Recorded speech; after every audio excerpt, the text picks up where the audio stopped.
Oh, and the mics are on. Who's talking? Here we go. Someone spilled their water. Here we go. Okay, we're good? I think we're on. Okay, if everyone can please have a seat. I'd like to begin. Good evening, everyone. Time is 7:30, and I'd like to call the District 204 regular action meeting to order. Marilyn, can you please call the roll? Member O'Bear? Here. Member Vita Daniels? Here. Member Dillon? Here. Member Gretsch? Here. Member Kelly? Here. Member Swinehart? Here. Member Thomas? Here. Thank you. Is there a motion to approve the agenda as presented? So moved. Second. All in favor? Aye. Motion passes. I'd like to ask if everyone can rise and participate in the Pledge of Allegiance. I pledge allegiance To the flag of the United States of America and to the republic for which it stands, one nation, under God, indivisible, with liberty and justice for all.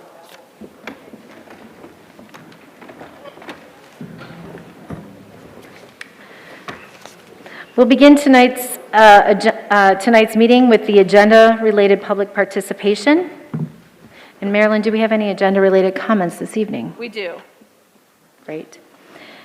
There are two opportunities for audience members to address the board. We appreciate your participation, and please understand we do not engage in dialogue. If there is a specific question or comment that requires follow-up, the appropriate administrator will respond at a later time. Individuals addressing the board are expected to conduct themselves with respect and civility pursuant to Board Policy 830. Individuals shall not use vulgar or obscene language or impede, delay, disrupt, or interfere with the board meeting. In the event this occurs, you will receive one warning regarding your conduct. If the behavior occurs again, you'll be notified that you are in violation of trespassing and will be asked to leave our property. Failure to comply immediately and cooperatively with the directive to leave will result in the involvement of law enforcement officials. Marilyn, if you could please call our first speaker to the podium. Molly McShane?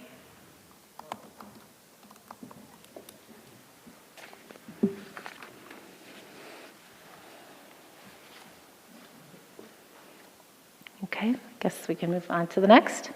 James Holderman?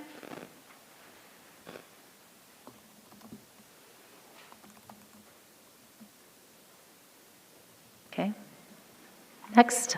Kara Farnan?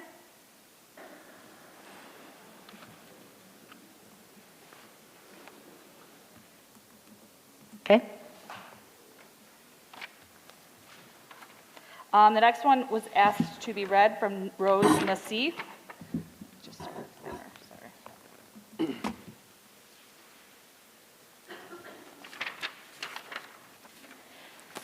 Dear District 204 Board of Education, although I look forward to shedding our masks, now is not the time to lift the mandate in schools despite the inconvenience it creates for some of our population.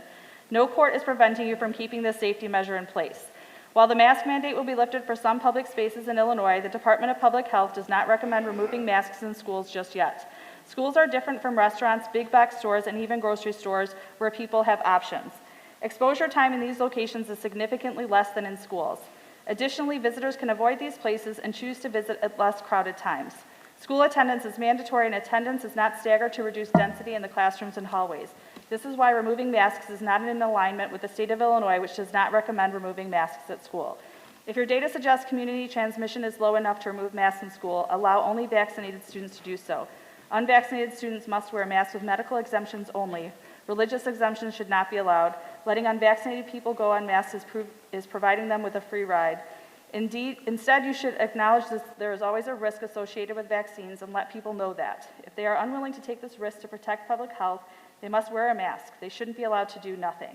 It's not fair and jeopardizes everyone's health in both the short and long term. Mandates and incentives are necessary and have proven to be effective in reducing the spread of COVID-19. The number of LTHS students who report being vaccinated is relatively low, given the availability of vaccines in our community. You should work harder to verify this number, and it should also be one of the metrics used in your decision making. Wearing masks isn't the cause of mental health problems for high school students. Remote learning and a lack of coping skills are more significant factors. Also, parents who claim masks are uncomfortable or poor kids can't do this lead kids to believe they are incapable of making a small sacrifice for the public good. Remote learning is more damaging than wearing masks. I want our kids to be able to stay in school. Vaccination and mask wearing makes this possible. Sincerely, Rose Nassif. Thank you. And the next person is Jim Longino.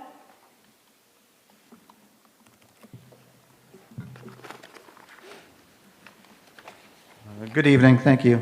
I wanted to take the time to thank the board members who have been able to continue the educational environment at LTHS while putting the students' safety and health above all in regards to the COVID pandemic. In light of some unfortunate ill-informed propaganda and misinformation of this public health issue, I want to request that the board continue the course and listen to vetted scientific and medical advice from the professional doctors, nurses, and other health professionals. Do not be intimidated by parties who are seeking to jeopardize this.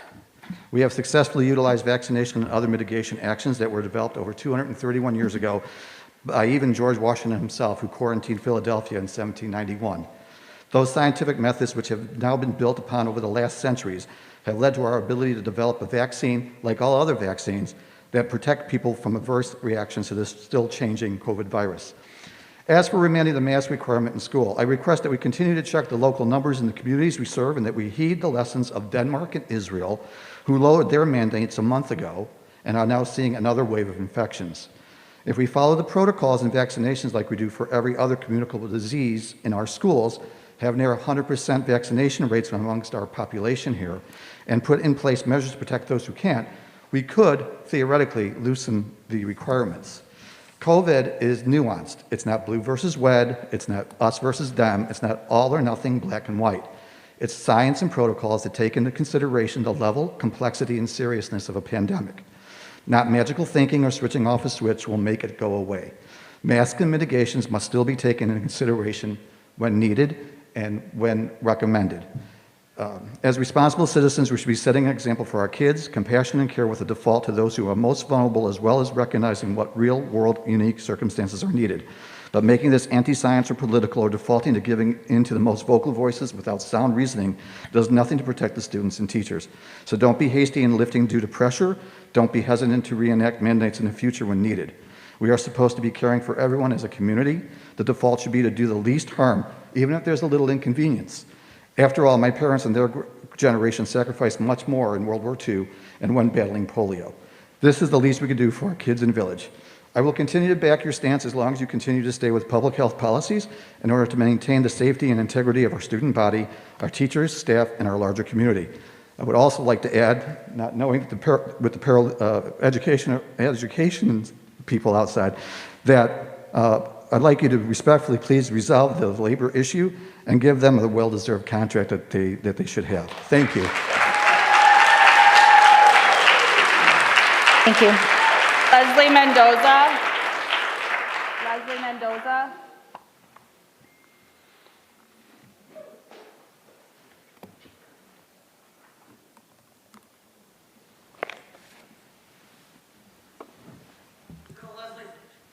Thank you. For those of you who don't know me, my name is Leslie Mendoza. I'm a senior and the president of the Turning Point USA chapter here at LT. After last week's board meeting, I'm so incredibly happy to see so many patriots here ready to hold you guys accountable. For about half a year now, I've been coming to these board meetings talking about some of the questionable decisions this board and administration have made, just when I thought the state of this district couldn't deteriorate any more than it has in the 4 short years that I've been a student here. It just seems to get worse as the days go on. My proposal to start a Turning Point USA chapter has been denied by D204 stipend committee twice now. Despite legal facts, Lyons Township continues to believe that Turning Point USA is a partisan organization. Therefore, they cannot allow us on campus as an official school club. Don't worry, Marxist organization Black Lives Matter isn't considered partisan by LT, so whenever they wish to organize another in-school protest through the halls of our school like they did last Monday, disrupting students' learning, administrators will allow it without a problem. I can go on about the unacceptable double standards. However, I'd like to share my experience of what school has been like for the past 2 weeks here at LT. On Friday, February 4th, thanks to attorney Thomas DeVore, Sangamon County Judge Grishow ruled Governor J.B. Pritzker's mask mandate in schools evil, unconstitutional, and essentially any schools that chose not to honor this ruling would be doing so unlawfully. You would think that it is common knowledge that when decisions like this are made, it's not just unlawful for a few, it's unlawful for all. After 695 days, students across Illinois would have the freedom to return to a normal learning environment and not be forced to wear masks. On Monday, February 7th, I confidently did just that, knowing the law was on my side. I made it through my first period class without a problem, and it wasn't until I got to my second period class of the day, which just so happened to be AP Psychology, where I was unfortunately sent to the AP office for refusing to comply and wear a mask. I was prohibited from returning to class unless I wore a mask. The next day, I did the exact same thing. However, this time, I had nearly 150 students by my side. Surprised and in a panic, administrators decided to segregate students who refused to comply with their unlawful mandate enforcement of masks into the cafeteria and auditorium throughout the day. While I would have liked to believe that LT would have known better than to do this, Lyons Township has been isolating students for 2 weeks now. At this point, you guys are begging for the lawsuits. So board members, I'd now like to ask you, why are we allowed to have nearly 1,000 students packed in the student section of our sporting events without masks on, but I'm not allowed to attend class without a mask on? The science has been there all along. You know you're dealing with the group that's least susceptible to this. People will do anything when there's an incentive, though. Parents, I strongly encourage all of you to look into the amount of funding these people are getting for unlawfully enforcing these things on your children. The outrageous amount of money they get in their salaries for doing these things. This has never been about the safety of your students. I can assure every single one of you that we will remember this when it's time to vote you out. And I'm glad you're getting to know what a little civil disobedience looks like. It's exactly what this country needs. I know Time is how much up. of an inconvenience I've caused all of you the past 2 Time weeks. is up, Leslie. I'm not sorry about it one bit. Done.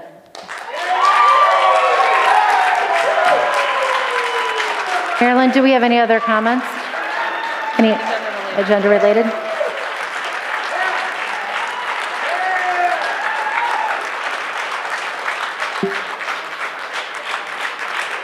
This concludes our agenda-related public comments.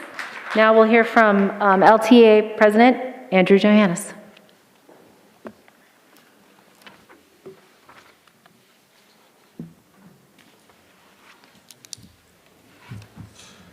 Good evening. My name is Andrew Johannes. I am the president of the Teachers Union here at LT. We would like to thank the board for your commitment to provide a high-quality education to students in a safe and healthy learning environment. We stand with the paras.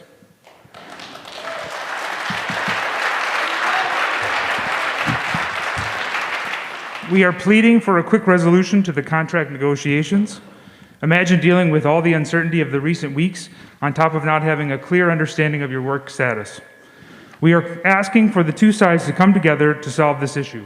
Many teachers are here wearing blue and showing support for our paras. We continue to encourage eligible people to get vaccinated and boosted, as this is the best way to prevent the spread of COVID. We support the administration's transition to a mask-recommended policy. We would like to add an addendum to the grading information presented to the board. First, the data presented shows how amazing the students here at LT are. They have been through a lot and have shown how resilient they are. Also, we feel it is essential to acknowledge the tremendous effort our teachers have made in order to achieve consistent academic standards over the last 2 years. Over the last 3 school years, teachers have had to constantly adjust their curriculum and instruction, moving from remote to hybrid to back to full-time. In addition, during this time, the teachers modified their grading practices to be aligned with the district initiative. The amount of change experienced during the last 2 years is unique and unprecedented. It is through LT's excellent teachers that students were able to continue to succeed and grow. We are looking forward to an open dialogue between all stakeholders as we progress through the district initiatives. We ask for a continuation of the meetings of the grading task force. We're working together in partnership. We can make a meaningful change that will positively impact students. We would like to acknowledge the contribution of the student assistants at LT. They are the unsung heroes of our school community. They have had a variety of very difficult couple of weeks. Please know that the teachers truly appreciate their dedication in providing a school environment that allows all students to learn and succeed. The teachers of LT disavow all racism and encourage the community to promote an environment that is welcoming and inviting to everyone, despite our differences. Finally, the teachers of LT support everyone's right to express their opinion. This is an important aspect of our democracy. We do not support personal attacks or any other disrespectful behavior that has been on display in the last few weeks. We do not have to agree at all. However, it is essential that we respect each other's opinions. LT has first-class principles, and the first principle is that we treat everyone with dignity and respect. We won't all agree on how to solve issues that we are facing, but we can all agree on one thing, that the teachers and parents and administrators and the community is the focus on the students and their best interests. If we start from this position, that we have teachers in mind, that our students are in our mind, and that is our positive position, then we will have a constructive dialogue that respects all positions and treats everyone equally and with dignity. Finally, we'd like to congratulate the Allstate Musicians. You guys are amazing. Your hard work, dedication, practice has truly paid off. Congratulations.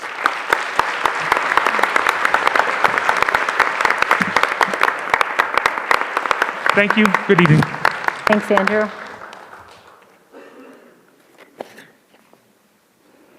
Next, we'll hear from our student representative, Amina Qureshi. Thank you. Our steppers have performed at the LaGrange Ministerium for the Black History Month celebration. Our Model UM team is preparing for its independent conference, LYMUN. Auditions for Tens by Teams are coming this March, and our LTHS speech team went to sectionals and did fantastic. Student Council is working on an all-school assembly and has been giving popcorn to our police and healthcare workers. Our Joseph and the amazing Technicolor Dreamcoat was a great success this past weekend. Our Snowball application results are coming out soon, and the National Honor Society Day of Service has been planned for April 9th. Business Professionals of America has been preparing for state, and our math team got first place at the Lamont Invite.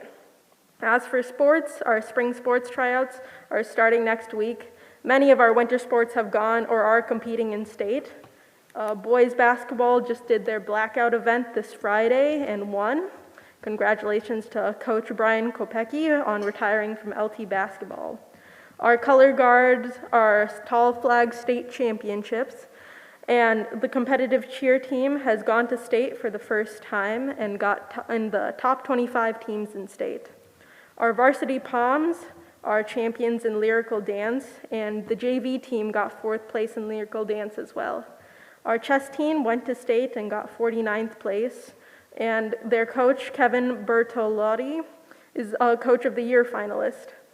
Girls gymnastics have 5 qualifiers for state, and then boys swim and dive are 200 free relay sectional champions with 8 heading to state.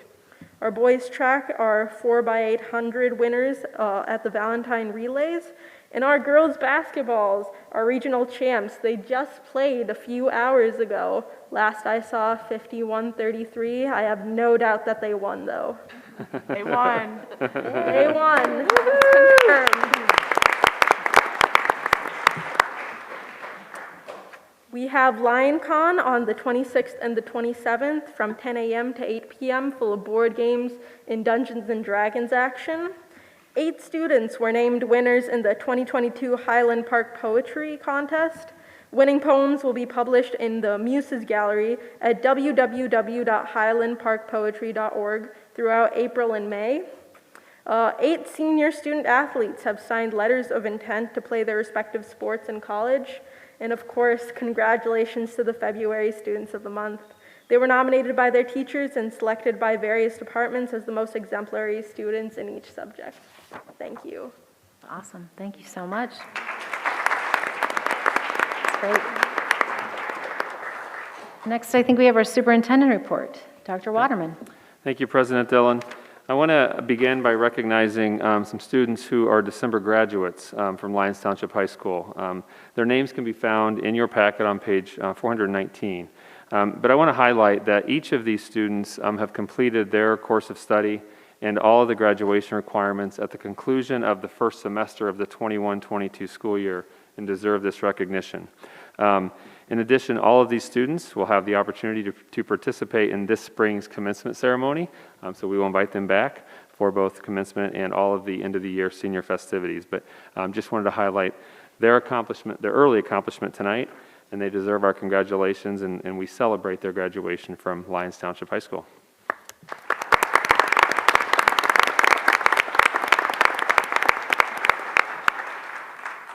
I also want to transition to celebrating another group of students. Each year, the Illinois Music Educators Association honors the very best musicians from around the state of Illinois. And once again, LT is honored to be represented with a variety of students selected for this honor. I want to first introduce our band director, Mr. Mark Dahl. Mr. Dahl is going to share a little bit of information about the Allstate Music Program, but also how our Allstate musicians are selected for this prestigious honor. So please welcome Mr. Dahl.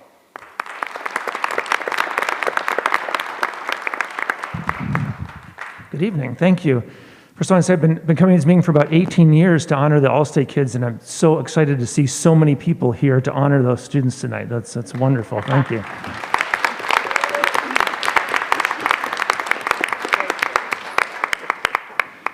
So the process for these students this year began in the fall. The ILMEA, which is Illinois Music Education Association, has divided the state of Illinois into 9 different districts. We are in District 1, which has about 85 high schools alone in it. There are about 2,500 students in our district who audition each year for these honors. And those students then are selected for the district level ensembles in band, choir, orchestra, and jazz band. This year, LT had 41 students out of that 2,500 group that were selected for this honor. And then those scores are then taken and compared to all the other districts in the state of Illinois to select our all-state musicians, which you're gonna meet shortly. I do want to say too that this process for these students, although the audition process just took place over the last 6 or 7 months, this has been a process ongoing for these kids since 3rd, 4th, 5th grade, when they started playing and learning and playing their instruments. It is something that they've continued every year, and there's no season for these kids. It's not a fall thing or a spring thing or something they do for a couple weeks over the summer. This is something that they're doing all year, every year, again and again and again. They're our most outstanding students. They're in all of our top ensembles here at the high school, and also many of them participate in multiple ensembles outside in the community and Chicago area. This is something that is passionate for them, and that they spend countless hours doing, preparing, practicing, taking private lessons. And only with that kind of dedication from those early grades do you get the amazing opportunities that they have earned this year. So I want to say thank you very much to the board and administration for taking the time to honor these wonderful students and Allstate students. I just want to say your parents and your teachers are so proud of you. On behalf of them, congratulations. Thank you.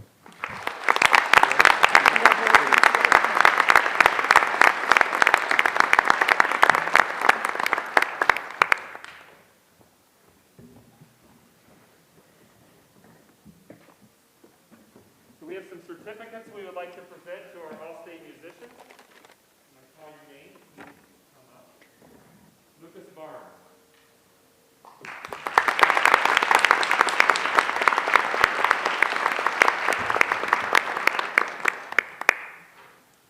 Julia Bloomhagen.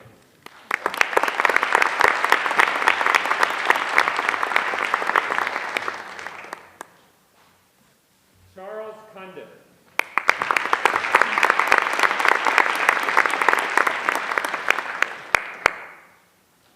Emerson Ike.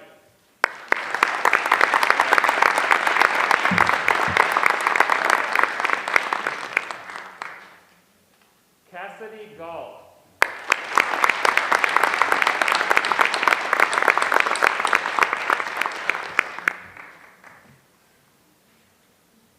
Natalie Garb.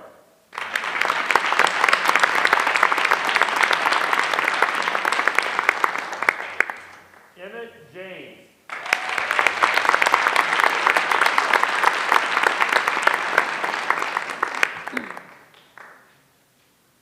Grace Kofi.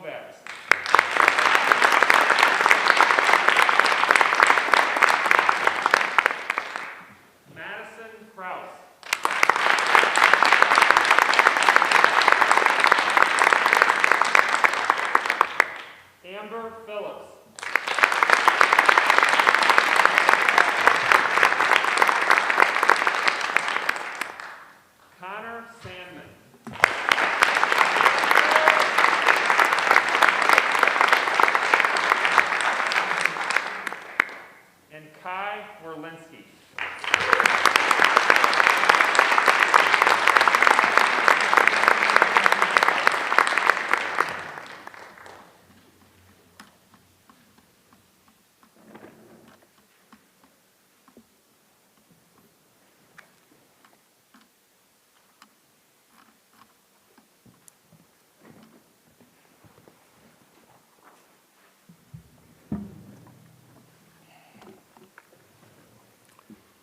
So once again, congratulations to our IMA Allstate Musicians. I want to make one quick note and just follow up on what Mr. Dahl said, but obviously there's so much that goes into their success, not the least of which is supportive parents and guardians who probably drove them to a lot of lessons over the years to get to that point. So to all of our parents in attendance, thank you and congratulations. This is just as much your award, and so congratulations.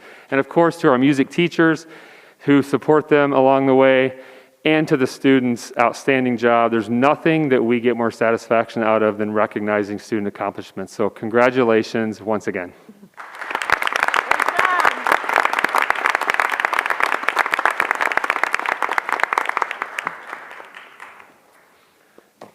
I also want to take a moment to recognize Black History Month, which LT has celebrated throughout the last few weeks.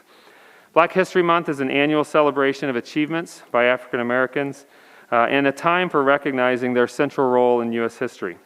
In addition to the visual displays and the social media posts and some daily announcements celebrating the achievements of African Americans throughout history, LT also hosted entertainer Maggie Brown, who performed Legacy, a wealth of music, for classes both in person and via live stream on Friday, February 11th. The presentation focused on the history and influence of African American music and lessons on inheriting and leaving a legacy. Later this week, LT will also host virtual Pulitzer Center journalist Noreen Nasir and the LT Reads Book Club, Angel of Greenwood. We have a monthly FOIA report. We had the following FOIA requests since the last meeting. We had a construction company request bid documents for the South Campus Asbestos Abatement Project and the North Campus ComEd Electrical Services Project.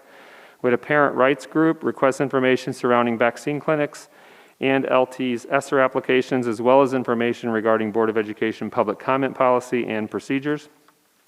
A reporter requested information regarding the status of a proposed club and public comments procedures at board meetings.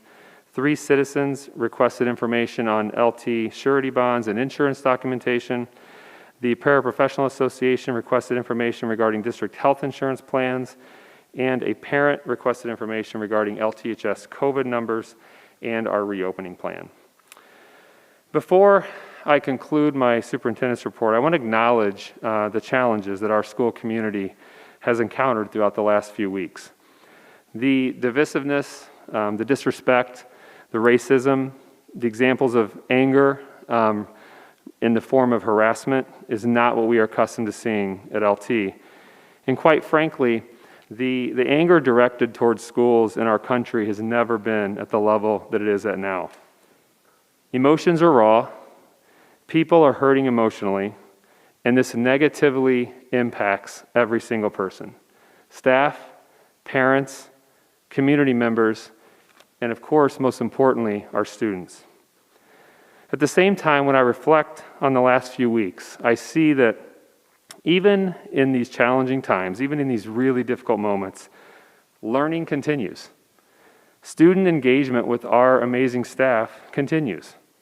Student participation in activities, in athletics, and student success in activities and athletics continues. Students getting support and encouragement from our staff continues. Because that is what our focus has always been, and it's what our focus will always be. These last few weeks remind us that it's more important than ever to double down on kindness, on compassion, and on tolerance. We need to double down on cultivating an environment that's conducive to learning, and as adults, to double down on making sure that our actions, not our words, but our actions, send a message of hope to our community and a message of respect to every single person we interact with.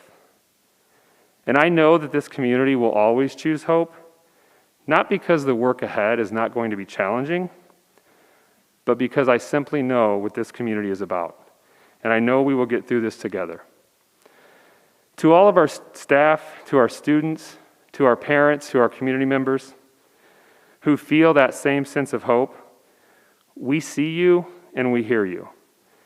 And I know that as this divisiveness continues in school communities all throughout this country, I know this: if there is one school and one community that will overcome this, if there is one school that will reunite and do what is best for all of our students, it's this one. It's LT. And we will absolutely get through this by working together. Thanks for listening, and that concludes my superintendent report for this evening. Thank you, Dr. Waterman.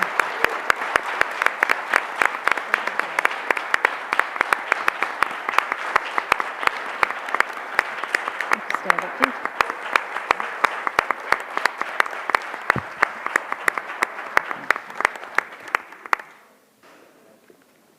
Thank you, Dr. Waterman. Thank you, our students, too, who are here tonight. We can move on now to our first agenda item under unfinished business, which is the Press 108 update, second reading. Ed Piotrowski. Thank you, President Dillon. This is the second reading for Press Issue 108.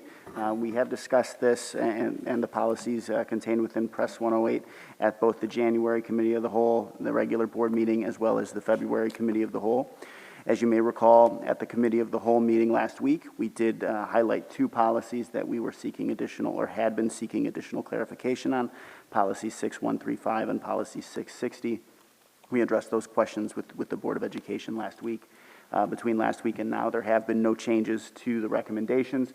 We haven't received any additional information from Illinois Association of School Boards or ISB regarding any changes. So at this time, we are making the recommendation to approve all 57 policies in Press Issue 108. I'm happy to answer any questions if there are any. Do you have any questions? It's a lot of policies. All right, great, thank you. Is there a motion then to approve the district policy press updates Press 108 as presented? So moved. Second. Marilyn, can you please call the roll? Member O'Bear? Yes. Member Vita Daniels? Yes. Member Gretsch? Yes. Member Kelly? Yes. Member Swinehart? Yes. Member Thomas? Yes. Member Dillon? Yes. Thank you. Thank you. Our next agenda item is the 2022-23 textbooks and instructional materials. Scott Eggerdine. Thank you, President Dillon. We are looking to your approval of the instructional material change request for our fall term.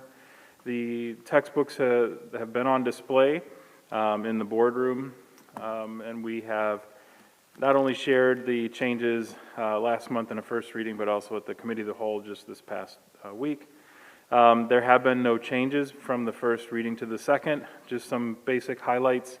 The majority of the texts being recommended are actually changing to class sets. Many of our classes are moving books in that direction rather than having every student have a hard copy version because so much is available online. We do have a new health book. That new health book will be also a new adoption. In the past, we've had a workbook, so this is an opportunity to have quite a bit of resources available for our students. Other than that, the changes have been primarily, like I said, to make some shifts, but also to change a new direction for a sign language and to align some of our special ed curriculum materials to match the gen ed courses. I'd be happy to answer any questions. Any questions? Can I have a motion then to approve the 2022-23 textbook and instructional materials as presented? So moved. Second. Dawn or Jill? Marilyn, can you call the roll, please? Member Vita Daniels? Yes. Member Gretsch? Yes. Member Kelly? Yes. Member Swinehart? Yes. Member Thomas? Yes. Member O'Bear? Yes. Member Dillon? Yes. Next, we have new business. The first action item under new business is the COVID-19 mitigation plan. Dr. Waterman. Thank you, President Dillon.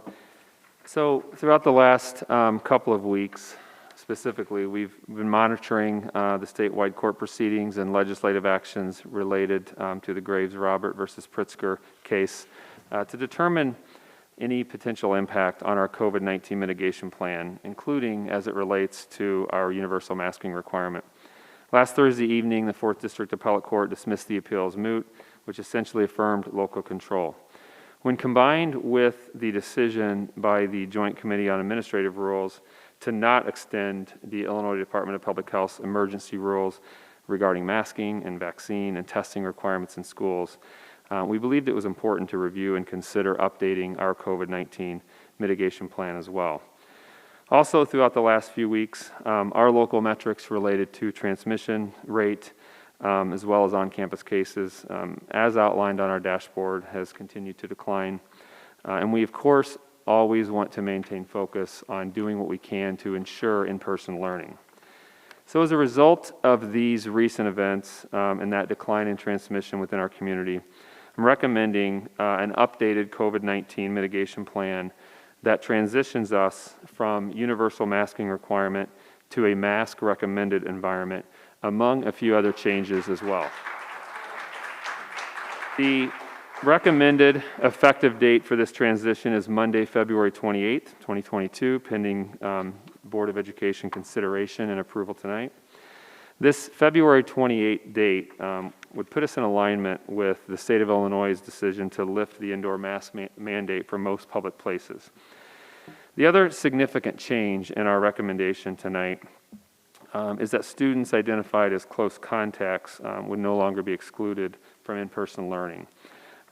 We also believe that building in a transition period will allow us to support our students and our staff and our families in the best way possible during what will be a significant change for many. Pending board approval tonight, we will be meeting with our staff first thing tomorrow morning to provide them with some resources that they will be able to use in classrooms on Thursday to help prepare our students and our school community for Monday. So this will include some classroom discussions on Thursday that will focus on the importance of respecting personal choice and supporting each other during this transition. So tonight, in your packet, hard copy packet at your place setting, you have 4 different things. You have a cover memo that explains this recommendation. You also have an updated COVID-19 mitigation plan. We also have an electronic copy of that, which actually provides some applicable links for each of the mitigation efforts that we're continuing. It also includes an updated notification letter that will be used during contact tracing. And then finally, it includes a resolution that we're asking the board to consider and vote upon here this evening.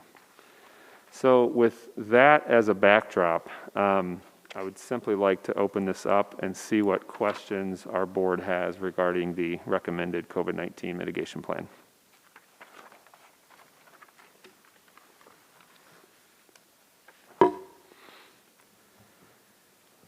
So will there be metrics that are associated with if transmission levels go higher in the community, that there may be a need to go back to masks?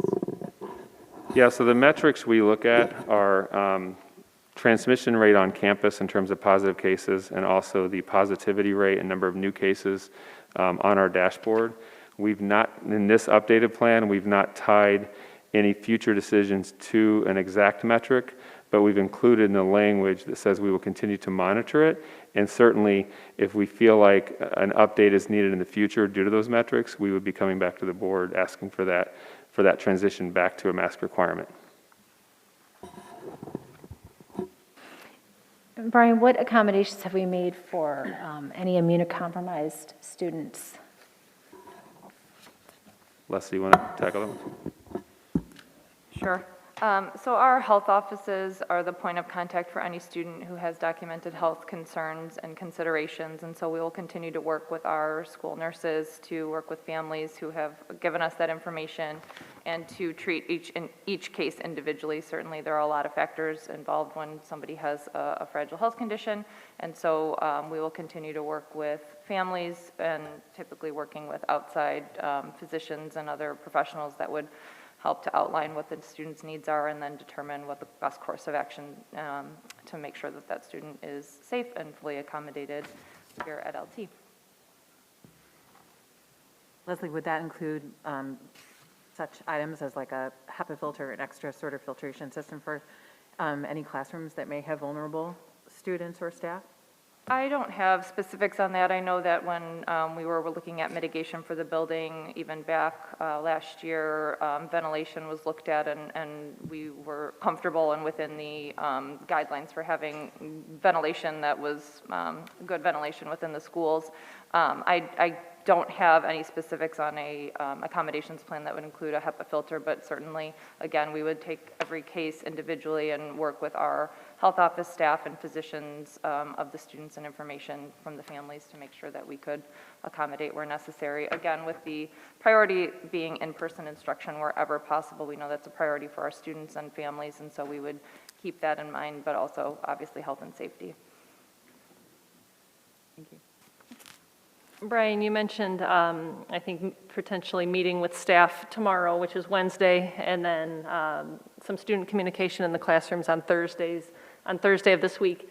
And I like the elegance of aligning with the Monday, February 28th date. Does that afford you enough time to kind of ready everyone? I know this is such a personal and sensitive topic for some. I'm sure, change is hard for people and others may need more time, but does that generally give you and your team the right amount of time? Yeah, I think so. I mean, for some, this is, we need more time, and for others, it's too late, right? So we feel like, having this week to be able to plan for the communication tomorrow with our staff. The Thursday is really critical. Mm-hmm. Essentially, the plan is stair-step lessons that begin first period and continue through eighth period and build on each other. And so that's something we're sharing with our staff tomorrow. But to answer your question, we feel like this is a really good transition period that will prepare us for Monday. Okay. We'll know more on Friday how tomorrow and Thursday go, but certainly we feel pretty comfortable about Monday. Okay, great. And then my second question was around communication. I think you've done a tremendous job so far of trying to put a lot out there, especially for the parent community and student community. I trust you'll continue to do the same. I just want to make sure that folks aren't hearing this as kind of an all-encompassing change, because as in the board materials, there's several things that aren't changing. I don't think we have to detail them all now, but I would ask that, what's the communication plan for what still is in place and what is changing? So our goal is to take a very close version of the document you have in your packet tonight and share that with our community by the end of the day tomorrow.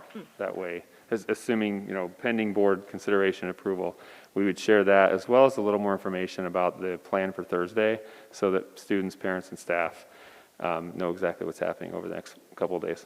Okay, thank you. Additionally, I would just add that our dashboard will remain active. We will still be reporting positive cases that will be listed each week on the dashboard and all the local metrics, and a copy of our updated mitigation plan will be posted on the website. We have continued to update our mitigation plan as things have changed over the past 2 years, and so that will continue to be an update that we make. Brian, I see, and Leslie, I see that we're not reporting weekly close contacts on the dashboard, but are we still contact tracing?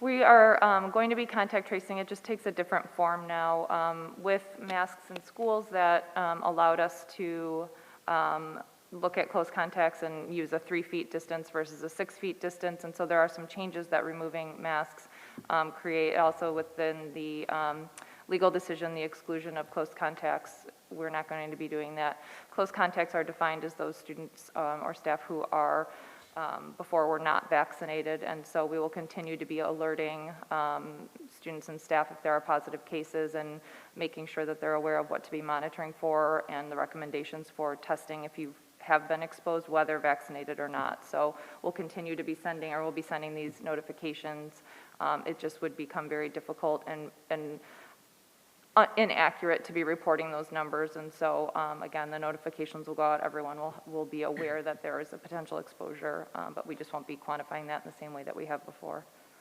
Okay. And to follow up on Michael's question related to metrics, what are the numbers associated with an outbreak in a classroom, and what does that mean to us in terms of our mitigation layers? The definition or the metrics for an outbreak have shifted a little bit. What started, I think, in December, and I'm speaking just, full transparency, I'm not a medical professional, so I'm speaking as someone who's worked with our health office very closely, but we have medical professionals here who could speak more eloquently than I can. When we first were looking at outbreaks, there was a definition that was 3 students or 3 people within a classroom that had tested positive within a certain time frame, 14 days, I believe it was. And then that kind of shifted when the surge with the Omicron variant really increased. And so that kind of changes. We go by what Cook County Department of Public Health guides us. So we report our positive cases. We're asked to share some information about where those contacts were happening if we know, going through that kind of contact tracing process, and then they're able to give us guidance if they're seeing markers of outbreaks or if we're connecting pieces that make it look like or are giving us evidence that there could be an outbreak. So we just continue to follow what our local Department of Health shares with us, and we will continue to do that. There will not be a change to that reporting to our local Department of Health and following, special instructions when it comes to an outbreak. And during the height of COVID, we didn't have any classrooms that were considered a full outbreak, is that right? We had a couple classrooms that were considered outbreaks when the first definition of outbreak that I saw was still in place. This was in December when the first kind of surge hit with Omicron, the 2 weeks before break. And so we followed a process of notifying, providing testing for students or offering testing for those students. And then, again, following the guidelines that Cook County had given us. And then since then, we have not had any classrooms identified as an outbreak or any, it extends from classrooms into other school situations. We haven't had any environments that were noted as outbreaks.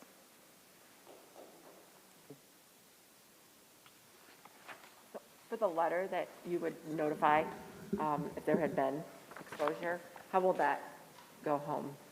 Would that be mailed or would that be sent to email? It would be email, I think. Well, we're planning on email so that it can be something that's delivered immediately. As soon as we're aware, then we'd be able to send that out so families would be able to see the letter and know that their student could have been exposed. It's a little harder to pinpoint some of the exposures. However, we'll be able to let people know that they could have been exposed and then what to look for. We continue to have our North Shore testing here on Tuesdays. Students are able to participate in that if that is something that families are interested in consent for, as well as our staff. And then there's also still recommendations from the CDC that, if you know that you've been exposed or are concerned you may have been exposed, that you could continue and do testing between days 5 and 7 after exposure. So we'll outline that information as it's in the letter, get that out as quickly as we can via email. So that families can be made aware right away. And they can attend school as normal, even if not vaccinated? Correct. So there's no exclusion for those close contacts. We would just, strongly ask that if anyone is feeling sick or having any of these symptoms, that they would stay home, get tested before, they would return to the school environment. But there's no exclusion for an asymptomatic close contact. I just wanted to ask, we were talking about some, the different supports that are in place, and I know for our teachers, there's a pretty high vaccination rate, but just, do we anticipate any significant interruption with our teachers that are still able to be on campus? Are we covered? I would assume you're working through all of that in the same way, but I just wanted to ask. Absolutely, and just like Leslie mentioned with students, we would handle any of those situations on a case-by-case basis. I've had conversations with people since we began these mitigation efforts back in the spring of 2020, and we'll continue to do that. Right now, we don't anticipate anything, but obviously if things were to change, we would communicate those. Sure, thank you. Anybody else? Any other questions? Okay, thank you. If there's no further questions, then I'm going to read the resolution. regarding the updated COVID-19 mitigation plan. Be it resolved by the Board of Education of Lyons Township High School District 204, Cook County, Illinois as follows. Number one, the district's updated COVID-19 mitigation plan substantially in the form presented by the superintendent of February 22nd, 2022 is hereby approved. Number two, the superintendent is hereby authorized and directed to modify, implement, and enforce the plan as appropriate to facilitate the operation of the school and the safety of students, staff, visitors, and other participants in the district's programs, and is further authorized to require students, staff, parents, visitors, and other participants in the district's programs to comply with the plan and with the directives of the superintendent implementing and enforcing the plan. The superintendent's authority to modify and implement the plan is not dependent on the validity or invalidity of any of the executive orders or requirements of the governor of the state of Illinois, the Illinois Department of Public Health, or the Illinois State Board of Education, although the board takes into account guidance issued by such entities and other entities such as the Centers for Disease Control and local health departments, and will conform to the requirements of entities with authority over the district.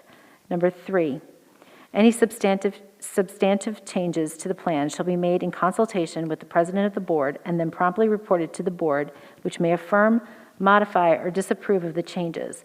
The changes shall, however, remain in full force and effect until such time as the board acts, unless otherwise required by law. Number four, this resolution is adopted and is to be implemented and enforced in the exercise of the discretionary powers granted by the board by Section 1020 and 1020.5 of the Illinois School Code and any other applicable law. In accordance with Board Policy 2.240, the authority granted to the superintendent and the superintendent's designees by this resolution supersede any policy or other rule of the board, and temporarily suspend any such policy or rule to the extent any such policy or rule is inconsistent with implementing the resolution. And number five, this resolution shall be in full force and effect upon its adoption and shall continue until modified by action of the Board of Education. Is there a motion to approve the updated COVID-19 mitigation plan as outlined in the resolution?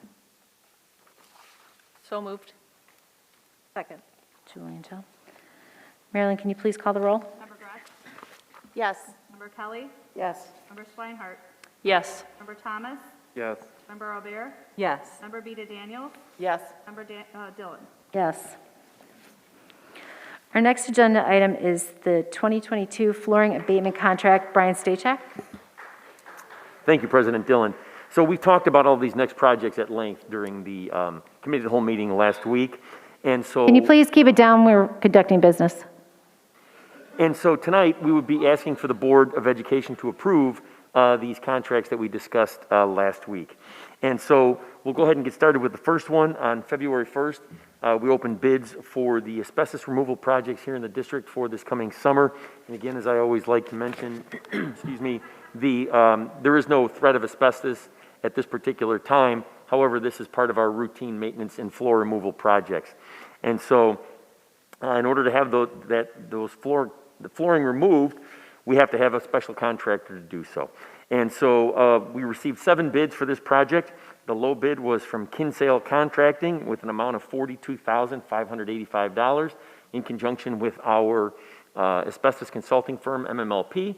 We would recommend that the board award that contract to Kinsale Contracting in the amount of $42,585 tonight. Brian, I'm going to stop you for a second until it gets quiet. Okay, thank you. Go ahead. So as I was saying, based on the fact that we have the recommendation from our asbestos consulting firm, MMLP, we would recommend awarding this contract in the amount of $42,585 to Kinsale Contracting. Any questions? Okay, great, thank you. Is there a motion then to approve the 2022 flooring abatement contract to Kinsale Contracting in the amount of $42,585? So moved. Allison Second. and Jill Grudge. Marilyn, will you please call the roll? Member Kelly? Yes. Member Swinehart? Yes. Member Thomas? Yes. Member Aubert? Yes. Member Beta Daniels? Yes. Member Gretsch? Yes. Member Dillon? Yes. Great, moving on. Now we have Mr. Stachek, again, the next item is the 2022 South Campus site work and general remodeling project contracts. Yes, thank you. So we'll take the site work project first. All bids also opened on February 1st, and this site work includes the replacement of a parking lot at South Campus, as well as a replacement of some of the sidewalk and curb at that facility as well. 9 bids were received on February 1st, the low bid being from Abbey Paving in the amount of $418,000. And again, with the recommendation of our architectural firm, DLA Architects, we would recommend that the board approve the contract with Abbey Paving tonight in the amount of $418,000. Great, we talked about that and the repairs on the curbs and ADA compliance and everything last week. So is there a motion then to approve the 2022 South Campus site work contract to Abbey Paving Company in the amount of $418,000? So moved. Second. Marilyn, can you call the roll, please? Member Swinehart? Yes. Member Thomas? Yes. Member O'Bear? Yes. Member Vita Daniels? Yes. Member Gretsch? Yes. Member Kelly? Yes. Member Dillon? Yes. I think, Brian, we kick it back to you for the next part. Yes, thank you. And so the next part is for the general remodeling project and contract throughout the district. This is at both campuses, both north and south. There's an official architectural term for this. It's called hodgepodge of projects. That being said, we do have field house replacement windows in the field house, the tech wing. There's a water issue here at North Campus that we know we have to correct. Floor tile replacements that we talked about earlier. There are a few other projects as well, but that just kind of highlights some of these projects. So we had 2 bidders for this general remodeling project on February 1st, and the low bidder was Hap Builders with a low bid of $874,000. And again, based on the recommendation from our architects at DLA Architects, we would recommend that the board approve the contract with Hap Builders in the amount of $874,000. So Hap Builders is doing the hodgepodge projects, all of Correct. them. Great. Okay, then, is there a motion to approve the general remodeling project contract to Hap Builders, Inc. in the amount of $874,000? So moved. Second. Marilyn, can you please call the roll? Member Thomas? Yes. Member O'Bear? Yes. Member Vita Daniels? Yes. Member Gretsch? Yes. Member Kelly? Yes. Member Swinehart? Yes. Member Dillon? Yes. Okay, next up, the next item is the 2022 electrical vault repair. Brian Stachek again. Yes, thank you. And so this one was the bid that we actually opened up on the day of the committee of the whole meeting last week, as you recall. We were able to get preliminary results in front of the committee that evening, and thankfully, nothing has changed. We did not, the architects did have a bit of an opportunity to talk with the contractor before the meeting. They have since gone back and had a further extensive discussion with the contractor, the low bidder, and they are confident in the recommendation with this contractor. And so 3 bids were received for that project. And again, this is the portion of the project that the district owns. There is still a portion that ComEd that we have to pay for with ComEd equipment. We're anticipating an additional $130,000 to $150,000 of ComEd equipment. So, but this is the portion that is owned by the district. And so, again, 3 bidders. The low bidder was BME Electric in the amount of $680,645. And again, with the recommendation of our architects, we would recommend that the board approve that contract with BME Electric. Any questions? Great. Then is there a motion to approve the 2022 electrical vault repair contract to BME Electric, Inc. in the amount of $680,645? So moved. Second. And Dawn, thank you. Marilyn, can you please call the roll? Member O'Bear? Yes. Member Vita Daniels? Yes. Member Gretsch? Yes. Member Kelly? Yes. Member Swinehart? Yes. Member Thomas? Yes. Member Dillon? Yes. Great, moving along then, under information items, we have the grading practices update, which we discussed at length last week, and I'm going to turn it back over to Dr. Waterman.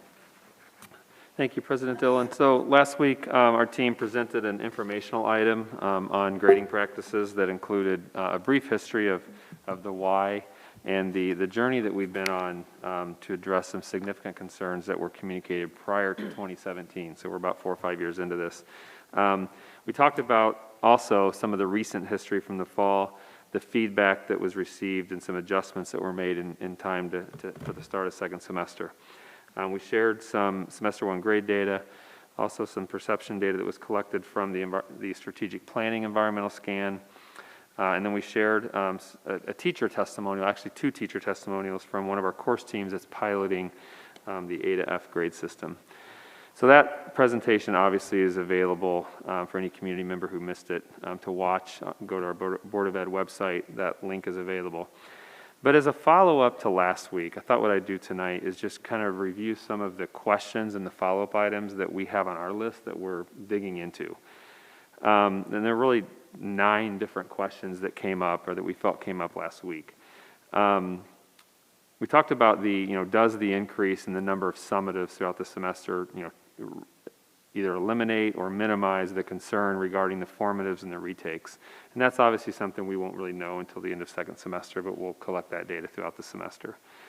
A lot of discussion on the pluses and minuses and the impact that can have on college and university preparation. So I think that's something else that our team needs to get a little more information about from, specifically probably from NACAC, which is the National Association of College and Career Counselors, do a wider scan of that to get more information. The question also came up following the adjustments made during first semester, how can we continue to get feedback on that? Andrew mentioned this earlier, but the grading task force is continuing to meet. We're going to continue to use that group to dialogue and to get feedback on as well. Can we make corrections before the end of second semester based upon the feedback that we received? We typically try to stay away from changing the rules in the middle of the semester or changing the rules in the middle of the game, but certainly as we collect data throughout the semester, we can use that to make adjustments as we have.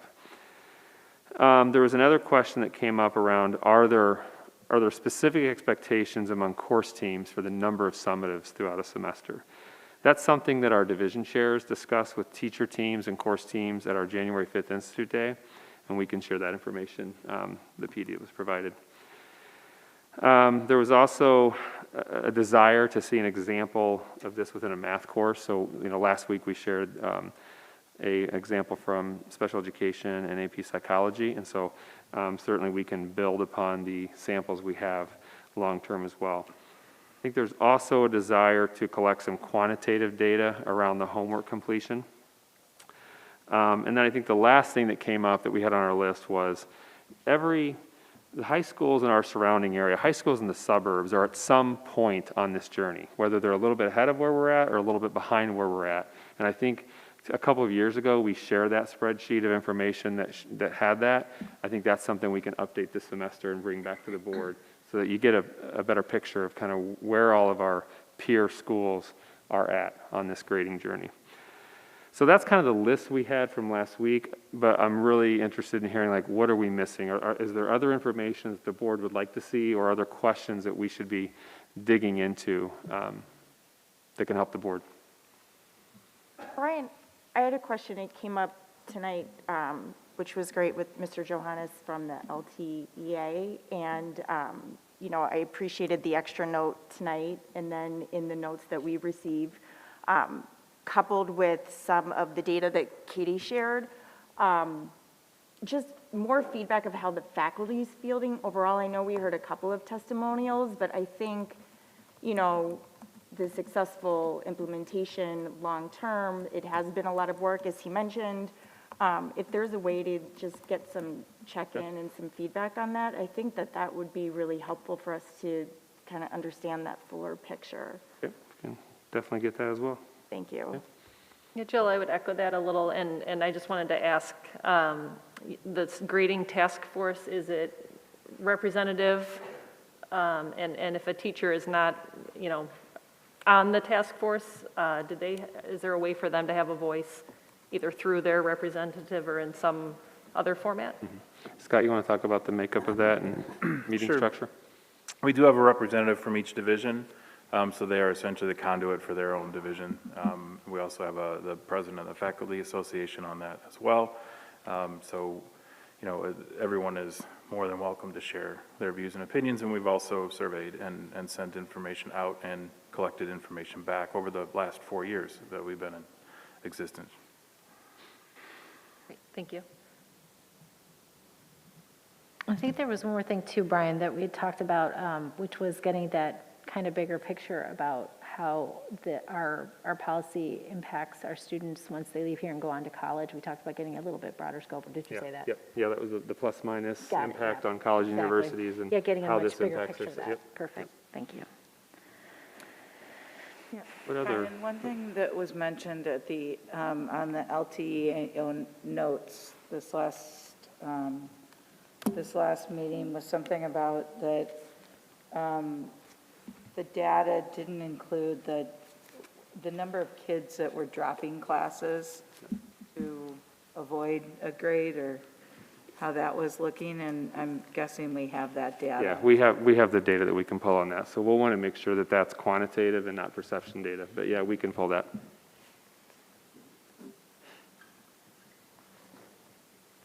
And the other thing that I have a concern with is the grading in terms of, like, you have an A through F, and then you have a point system, and then maybe another system that's going on.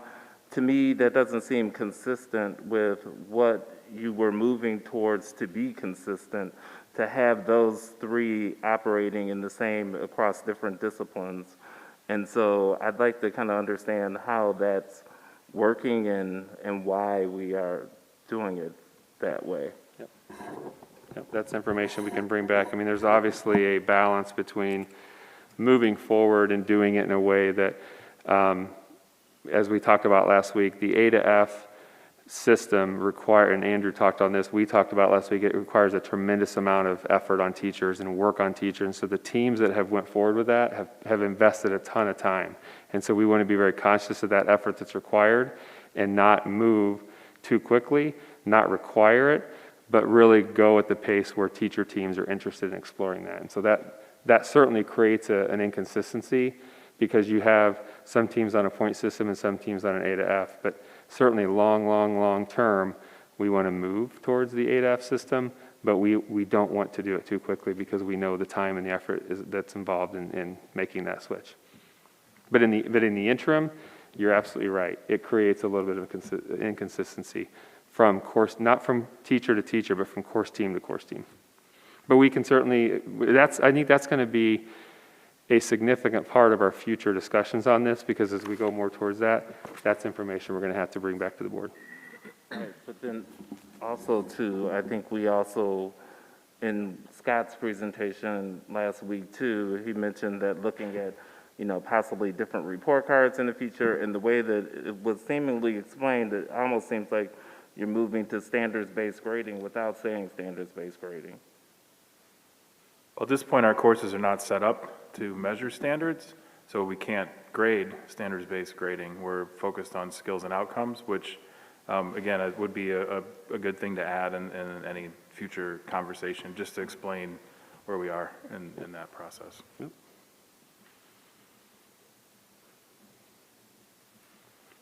Yeah, thank you, Brian, for the summary. I have to say that last week there were a variety of circumstances that didn't allow us to have as thorough of a conversation as we normally have at our committee of the whole meetings.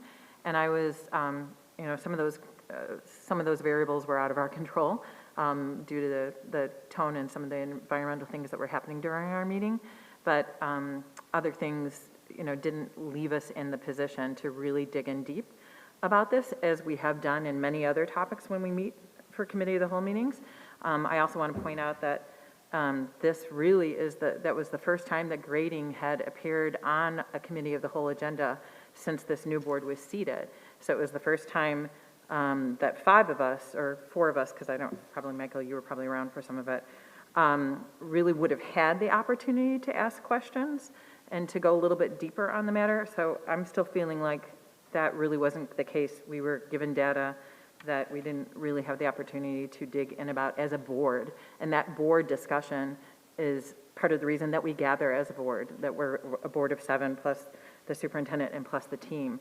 So I would be very much in favor of having this be on a a committee of the whole meeting again, sooner versus later, where we have dedicated time to have thoughtful, meaningful, relevant discussion about an issue that has been quite a heightened area for the past 2 years since it started to be implemented during the pandemic. And I can't also go without noting that the teachers have done a couple of surveys on their own. They continue to express concerns. It was concerning to me in the data last week to see that 70% of our teachers believe that students are doing at most 50% of the work that they're assigning, or less than 50% of the work that they're assigning. And I have to believe that that work that they're assigning, they are doing that because that's so important and critical to the pathway of learning towards mastery. So as I mentioned last week, the grades don't always tell the whole story. We don't know how many retakes took place to get to that. We don't know the level of stress that was created by the process.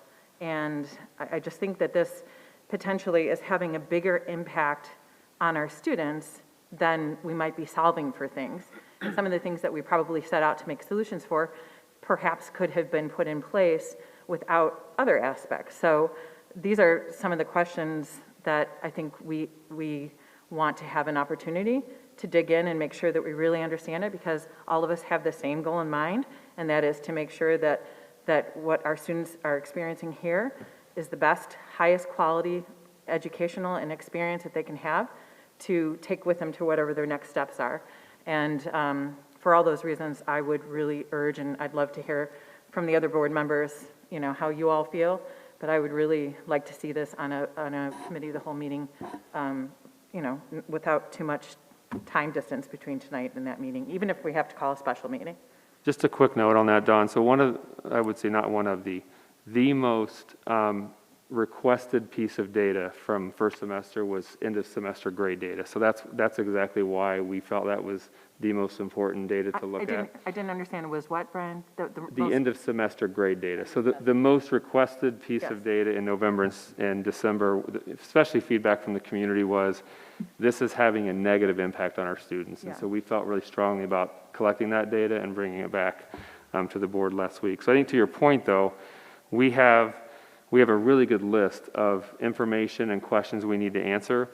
I also don't want any board member to feel like tonight you have to say, this is what I'm looking for. So, but if you commit as a board to over the next 5 to 7 days to sending any additional questions or information that you feel like would be helpful for us to gather, we can look at that, sort of separate it into here's what we can gather right now versus here's what's going to take a little more time, and then we can decide when to bring this back for future discussions. And I think that makes sense, but I do just want to stress that part of the success and the reason that we gather here as a board is to have the discussions as a board in front of our public, with the aim to hopefully getting to a better place and better place of understanding, better place of action, better place of forward movement by having that discussion. So I hear what you're saying. Let's keep gathering the information and then bring it back to where a place, likely a committee of the whole meeting, where we can have that type of discussion. Yeah, we share that desire to continually analyze this, look at this, and evolve it. Just really, it's evolved over the last 5 years since 2017, and it's going to continue to evolve over the next 5 years to 2027. And so we share that desire too. And I think I would just add to that as well too, that this has been an evolution. This is, as you point out, this has been 4 to 5 years of gathering data, having discussions, talking through course, with your course teams and working through all this. So I've trusted that you guys have done all the homework and diligence and checked into making sure that this policy works for our students. And I have seen a lot of positive sides to it, so I'm very encouraged by that. I actually think that it's served from our own personal family. It's done really well for us. So I appreciate that. I appreciate the time the team takes, and I understand that it's clarity that we need, and we need to continue to keep doing that and asking questions, which is what we're doing. We'll continue to have those conversations. I do appreciate you taking all of this information, this feedback, and let's figure out where we'll go with this, the next steps, and when we can bring this back to the table again. But it is a very important discussion that I know we all have insights on. And also, don't feel like you have to memorize what I said tonight. Like, I'll send this to, I'll send our list of questions and thoughts that we already have. I'll send that to the board this week, and that way you can either add to it or you can add to it. It's good, because I only got 5. Yeah, one thing, Brian, that was off the list from last week, and I still think it's important, is that it sounds, if I'm understanding it properly, it sounds like the course teams had some latitude, as I'm sure they should, to figure out how the changes are going to be implemented consistently across those course teams. But the request was, can the teachers put out a communication to their classes about the changes that are being made second semester over what happened first semester, to make that clear? For the parents, you mean? Yep. Yeah. Okay.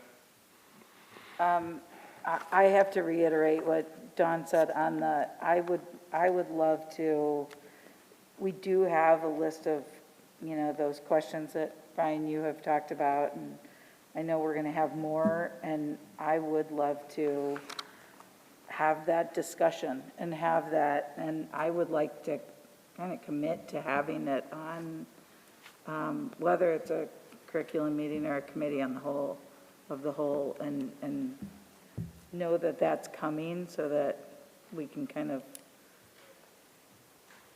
move We can do that. to the next. Yeah.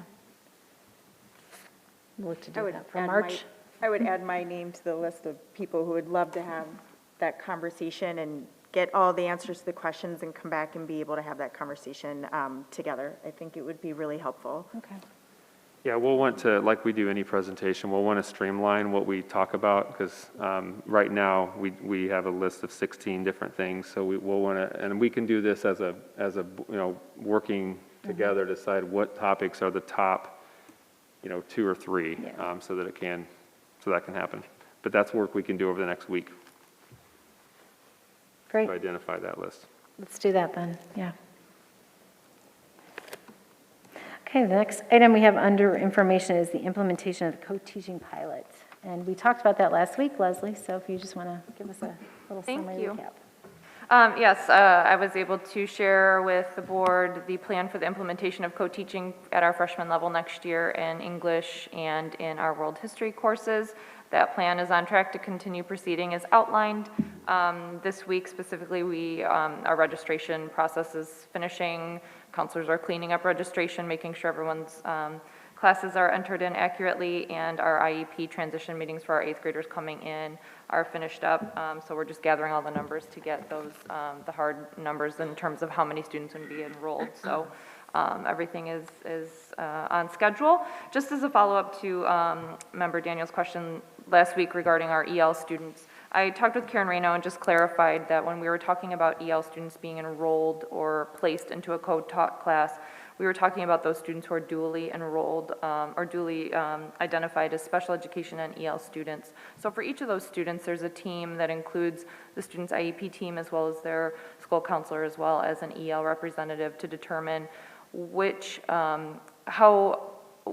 what the needs are related to the disability as well as to language attainment, and then we determine which services would best provide the support for students. So there will certainly be students who may end up being placed into a co-taught class based on factors of their disability over being placed in an EL English class, for example, because their needs would be better met in that special education co-taught class. So I just wanted to clarify that. Concurrently, though, we are also looking at all of our students who receive English learner services to make sure that we are meeting their needs appropriately and at the highest level that we can. So there's kind of two different things and plans shaping up for next year, but I just wanted to clarify that and make sure that I answered your question. And then if there are any other questions about co-teaching, I'm happy to answer. I just want to say again, I know last week we talked about this, but really I just want to say congrats, and it's been, I know, a long road to working towards this, but it's also a really exciting new opportunity. So good luck with all the organization and the planning with it all. Thank you. That's much appreciated, and we really thank the board for support on this endeavor. Yeah, very excited about that. Okay, great. That's all we have then. We will now move on to the consent agenda. Is there a motion to approve the consent agenda as presented? So moved. Member Swinehart Second. and Member Albert. Marilyn, will you please call the roll? Member Vita Daniels? Yes. Member Gretsch? Yes. Member Kelly? Yes. Member Swinehart? Yes. Member Thomas? Yes. Member O'Bear? Yes. Member Dillon? Yes. Thank you. We'll now move on to the non-agenda related portion of public comments. Marilyn, do we have any non-agenda related comments? We do. Okay, great.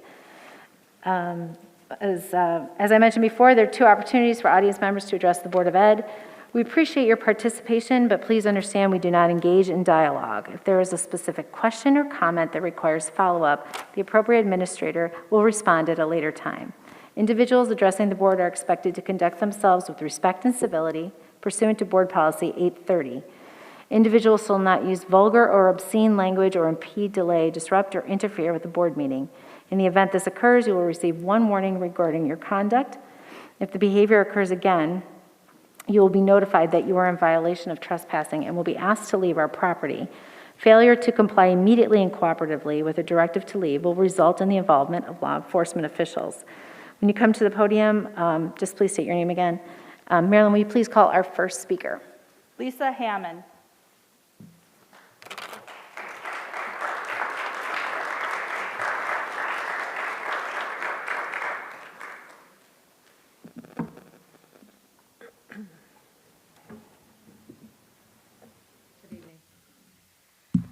My name is Lisa Hammond. I'm an aide here at LTHS.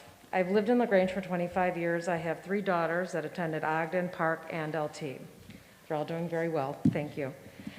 I started working as a sub or a para in LaGrange for the last 15 years. I worked in the schools, and my other job as a realtor was experiencing a downturn in the market. I couldn't believe how quickly I realized just how much I loved teaching. I was instinctually pulled into the special education department at every school I worked. I truly care for my students and have worked with many of them since they were very young. Over the years, I've been known as Mrs. Hammond, Miss H, Leadfoot, Lisa. The students are very creative in what they start to call us. It's like a big family working at a school, except just like any family, not everyone is treated the same. Let me paint a picture for you. Nothing says family more than Thanksgiving. You have mom, dad, grandma, grandpa, and the favorite aunts and uncles all sitting at the big fancy adult table. You know, the one with the real china and the good wine? Then you have the kiddie table, you know, the one in the basement with the paper plates and no wine. You have to sit at that table till you're invited upstairs. You deal with it, you make it work. You still get to eat, even though the delicious turkey legs are upstairs at the fancy table.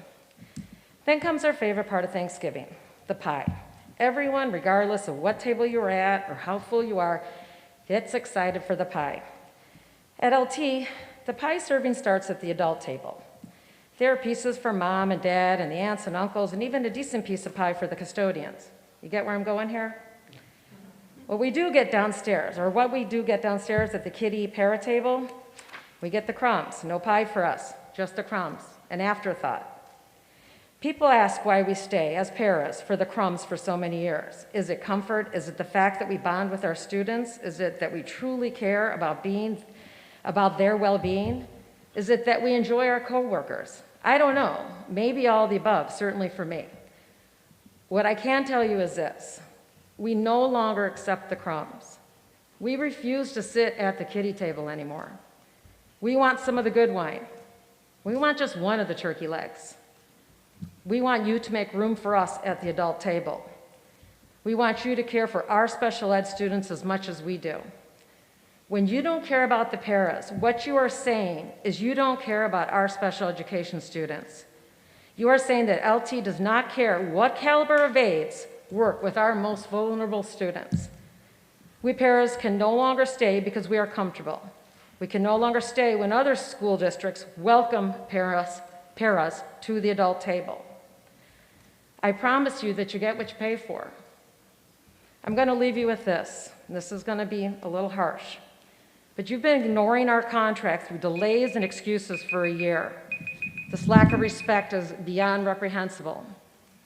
And here's the thing. When you feel beaten down and you don't have a whole lot to lose, if you can't find a piece of that pie for us very soon, Unfortunately, we'll be taking our voices and our crumbs to a strike. Thank you. Thank you, Marilyn. Do we have another speaker? Nicholas Castiglione.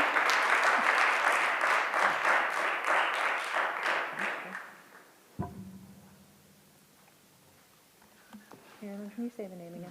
Nicholas Castiglione. Thank you. Thank you. Good evening. My name is Nick Castiglione. I'm a graduate of Lyons Township High School, class of 2003. I'm a current member of the community. Me, my wife, and my baby daughter all live in Western Springs. I'm also a paraeducator at this district and the spokesperson for the Lyons Township Paraeducator Association. As you well know, the paraeducators are currently in the middle of negotiating a contract with you. I am personally motivated by a concern for the vulnerable students that are under the care of my fellow dedicated, hardworking paraeducators. We are currently suffering a staff shortage of paraeducators in our district. This has required paraeducators to frequently divide their time between multiple students who need one-to-one attention. The inability to provide this necessary attention is having a negative impact on the students. There are less paraeducators to help in a classroom. There are less paraeducators to help at lunch. There are less paraeducators to help with the incredible after-school activities that I know that the students enjoy so much. There are less paraeducators to assist students from getting from one class to another class. That is a short, non-exhaustive list of the responsibilities of a paraeducator. It is actually staggering when you stop to think of the number of roles that a paraeducator performs throughout the course of a day for the benefit of our students. Our district has a problem. The good news is it's a solvable problem. The starting salary for a paraeducator at Lyons Township High School is currently $15.45 an hour. However, low starting wage is not the only problem. There are paraeducators that have worked in our district for 8 years, and currently make slightly more than $17 an hour. It is clear why our school is having a hard time both attracting and retaining quality paraeducators. My paraeducator colleagues love their job more than any group of people that I have ever had the pleasure of working with. However, the reality is that the school board is making it difficult for these self-sacrificing people to continue to do the job that they love for the benefit of the students that they care about. I know I spent a large portion of my time speaking about the paraeducators in our special education department. However, these are not our only special educators. We have paraeducators that work in our health office. We have paraeducators that assist with instruction in specialized classes. We have paraeducators that assist with our English language learners. We have paraeducators everywhere. Paraeducators should be treated with respect and compensated commensurate with their importance. The district unquestionably has the resources to appropriately pay paraeducators who are an integral part of our school and the way that it operates, and who are frequently working with the most vulnerable population of students that we have. The question is, are you interested in using the ample resources that you have available in resolving this clear and increasingly dangerous problem? We are hopeful that you do the right thing. Thank you. Antonia Ellis. Antonia Ellis.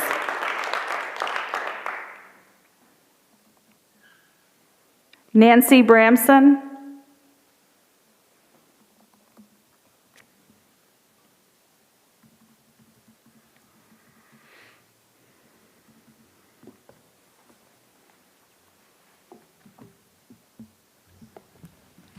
Hi, my name is Nancy Bramson. I am concerned about what is happening in our community and here at Lyons Township High School. Last week's committee of the whole meeting was like nothing I have seen before in 14 years of regularly attending school board meetings. The disrespectful and aggressive nature of the adult audience members is new and disconcerting. Using the excuse of exercising First Amendment rights to try to intimidate or hurt others, especially children, cannot possibly be the direction we really want to be taking as a society. We, as adults, owe it to our community's children to find a more productive way and be the models of decorum, compassion, and kindness we expect from our children. We must do this at all times, but especially in these tumultuous times of differing opinions. We as a society and as individuals can do better. I saw the recent news report and heard at last week's meeting of the brave African American students who use their voices to speak out about their experience at LT and how they do not feel like they belong, nor do they feel safe at school. It is disheartening that other students have been using racist rhetoric to hurt and intimidate these students on social media and in the hallways of their school. I admire the strength, courage, and restraint it must have taken to speak out publicly, and I applaud their doing so with such dignity and respect. Our community should learn from them. 2 years ago, when LT students in the community made a plea that the district ramp up ongoing equity efforts to improve school culture, the board and administration listened. This work is critically needed at this time. Now more than ever, it is time for District 204 to increase its diversity, equity, and inclusion efforts for the sake of students of color and their academic success, as well as expand efforts to change school culture so they and LGBTQIA students and others who are in the minority can feel safe in their learning environment. These efforts will educate all students about acceptance, empathy, and compassion through the history and stories of those who do not look like them. Remember when educators were celebrated for what they do because the lockdown demonstrated to parents how hard it is to teach? Parents in the community should remember this respect they have for our education professionals and support our elected officials to allow them all to continue the journey towards creating a school culture of equity and belonging that will benefit all students. Education has the unique ability to provide a pathway for our children to be and do better than us. So I encourage the district to go ahead and better the curriculum with the remarkable history most of us have never heard about but wish we had.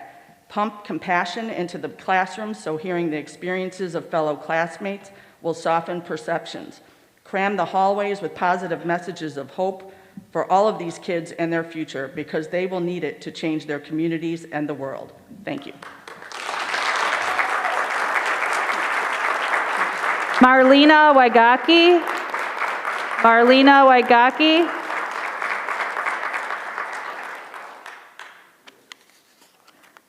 Kelly Burns.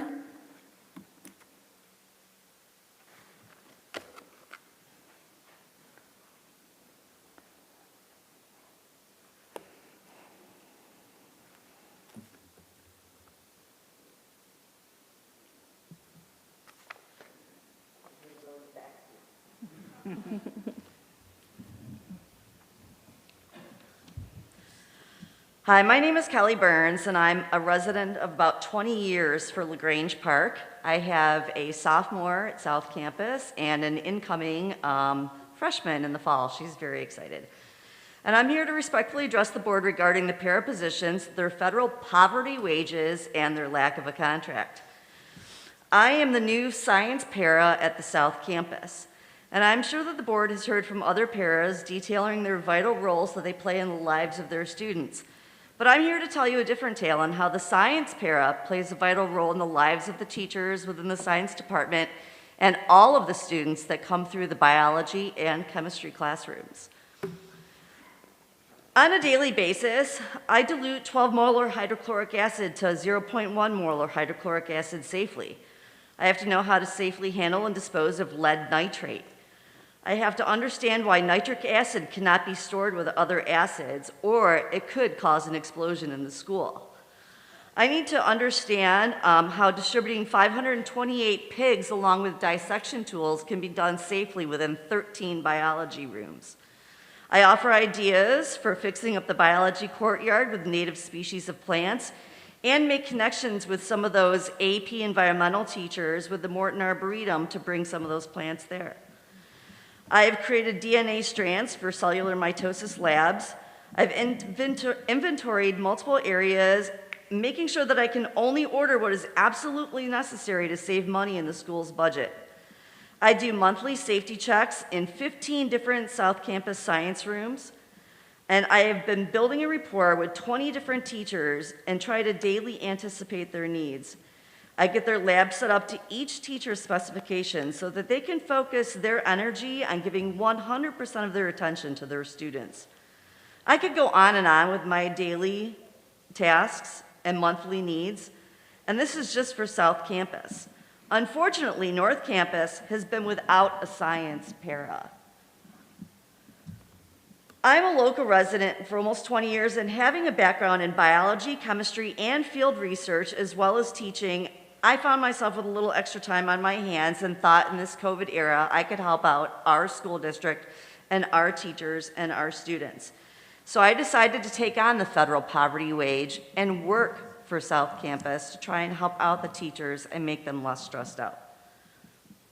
I was hoping that by now, being hired in October, the contract would have been settled, but unfortunately it doesn't seem like we're anywhere close.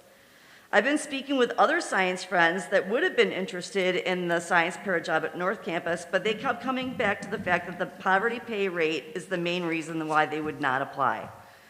Currently, what paras throughout the school start off at is a federal poverty wage. You heard it earlier, it's under $16 an hour. I would ask that the board respectfully think about bringing that up so that you can compete with other corporations and schools in the area to better increase the science department at LT. Thank you very much. Addison Schaefer. Thank you. What was that? Sorry, Matt. Can you say that again, Marilyn? Addison Schaefer.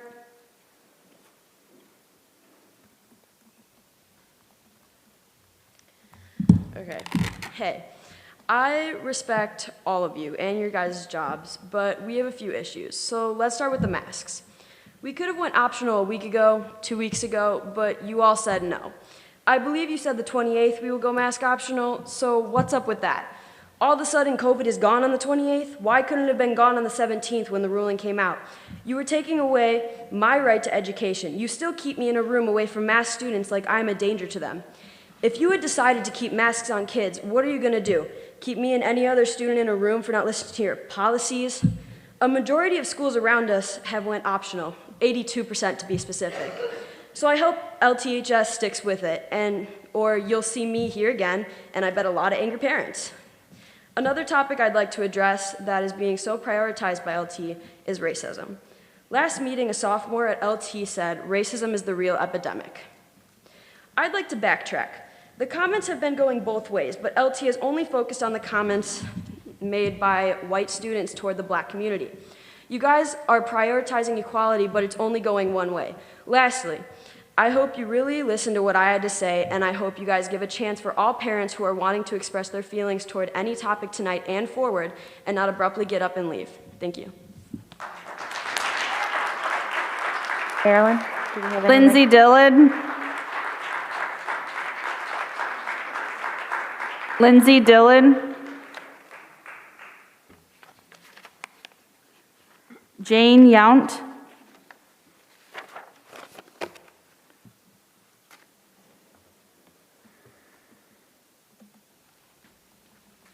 Hi. First, someone might want to teach her the difference between went and gone, but that's for another day.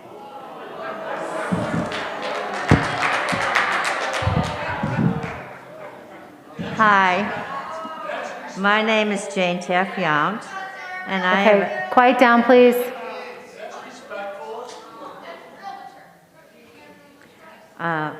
Well, you know, I went here, I learned English. My name is Jane Taff-Yount, and I live on Catherine Avenue in LaGrange. I've lived in LaGrange my whole life. I graduated from LT the year we won the state championship in basketball, which was fabulous. And we've won many things since, including tonight, our wonderful symphony. And some of the kids I actually knew. I also met my husband here, and my children graduated from LT. Needless to say, I have a great affection for LT, and I love this school. My husband actually taught here the first 3 years we were married. The first thing I'd like to do is thank every one of you school board members for your service to our community. Growing up, I learned that service to community was a powerful norm. It was expected. It was expected in my family and in this neighborhood. My parents and my in-laws both served this community in various roles, as have my husband and I. I understand that this service comes with no bias other than the overall health of the community it serves. I understand that a great deal of time, a great deal of effort, and commitment is expected of those who serve. We should all appreciate and respect the sacrifices you make to serve the common good. I certainly do. It is with regret that I have not been here to support your effort at earlier board meetings. I have a medical condition that puts me at great risk. 2 years with only 2.5 months out of the house with safe travel, 2 holidays without family. But I'm here tonight to support this school board, this administration, our teachers, our paras, our staff. The meetings that I have watched on YouTube have gone from bad to worse. I thought we all learned the rules of civic behavior growing up. Thanks, but some Jane. of us haven't. We need to cut this off. Thank you. Thank you. Anthony McKenna.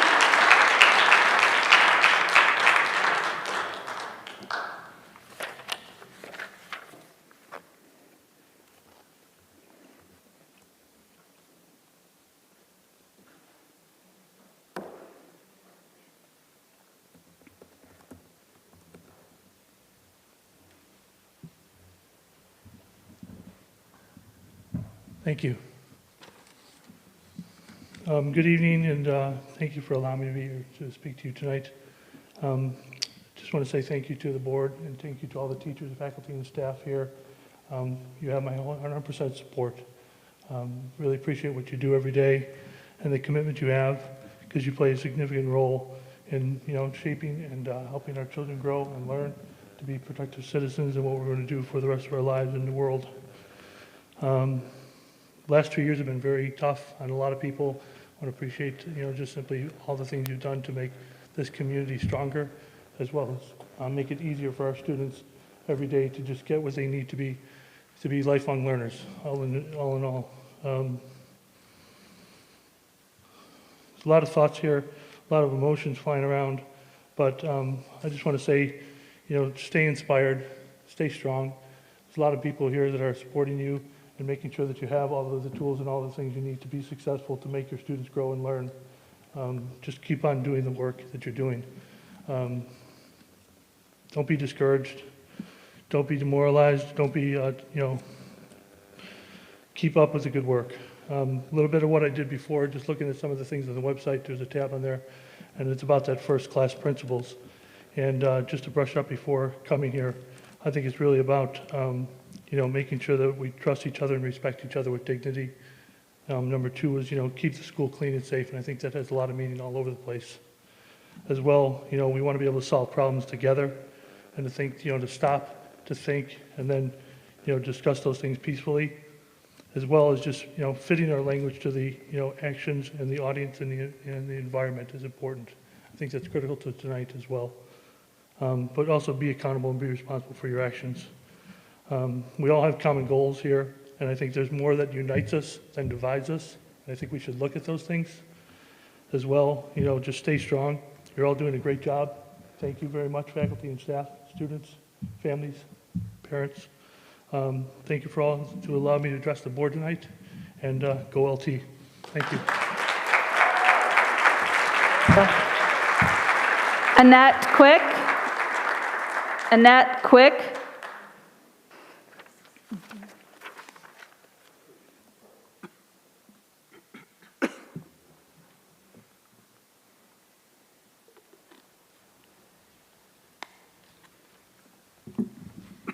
Hello, my name is Annette Quick. I've been a resident of this district for 11 years. I have 2 children, neither of whom go or have gone to LT. We moved here because of the school district and especially because of LT. 5 years ago, when my son was in 8th grade, we decided to send him to a private Catholic school. My husband said, "Are you kidding? We live here because of LT, and now you don't want to send him to LT?" And I said, "No, I don't." So we sent him to a different school. My son flourished and thrived at his school. We could see that from the get-go. At least once a week, my husband and I would have a conversation about how happy we were that he wasn't at LT and at a different school. Best decision we ever made, we always said. When he was a sophomore, we started to hear stories about kids he knew from elementary who were at LT and were in outpatient care for depression. I asked my LT mom friends, and they said, "Oh yeah, it's really bad. So many kids out with depression." One kid we knew was on her 4th outpatient treatment. My husband and I, best decision we ever made. When my daughter was in 8th grade, she took geometry at LT. She did well, she never said a word. She wanted to go to LT, but she followed her brother to the private Catholic school. 2 weeks into freshman year, she told me, "What was I thinking that I wanted to go to LT? I must have been crazy. Do you know how nice it is not to see kids fighting in the hall or groping each other against the lockers or having to squeeze past the kids making out in the classroom door? What was I thinking?" I asked her, "How often did this happen?" And she said, "All the time." My husband and I, best decision we ever made. At this point, we decided that we would have paid twice as much than what we are paying right now to have our kids go to the school they were going to. Fast forward to COVID year, everyone's shut down.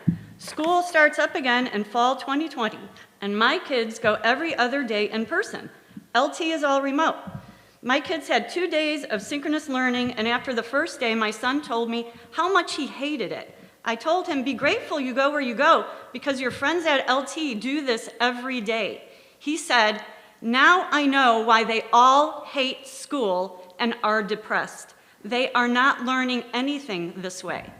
My son's senior year, homecoming, prom, graduation with the whole class. Happy kids. LT friends said they were envious. 2 weeks ago, my daughter had the first day of going without a mask at school. She comes home and she tells me it was the best day of high school she has had. "Mom, it was great to see my friends' faces. I could always tell when they smiled with their eyes, but it's no comparison to when they smile with their faces. Everyone was happy. Everyone is friendly. Everyone was energized. In other words, joyous." She said she felt sad for kids in masks. Husband and I, your 3 minutes are up. Best decision we ever made. Chris Shepard, you're in violation of board policy. You need to leave the podium now. That is your warning. You need to leave the podium now. If you continue, we'll ask law enforcement to take you out. Thank you. Okay. Chris Shepard.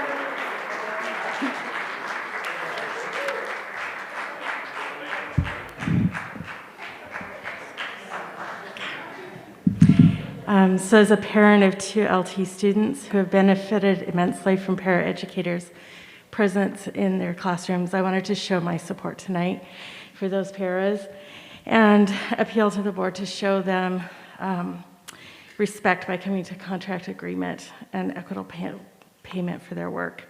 I echo what a previous commenter said. When you show the paras respect, you signal that your words of support for students, especially special needs students, are not just empty rhetoric.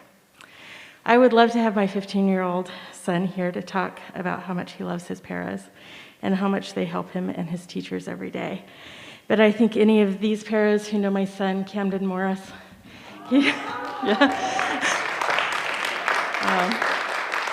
the tiniest kid in school, but one of the most energetic, know that trying to keep him quiet in a place like this for a couple of hours would be chaos. I couldn't do it, and no disrespect, but none of you could do it. But I know that these paras could do it, not because they're babysitters. Babysitters are often paid more than they are, but because they are skilled educators who work hard at their jobs and show their love and respect for their students through their hard work every day and deserve to be paid for that. Thank you. Mary O'Dowd.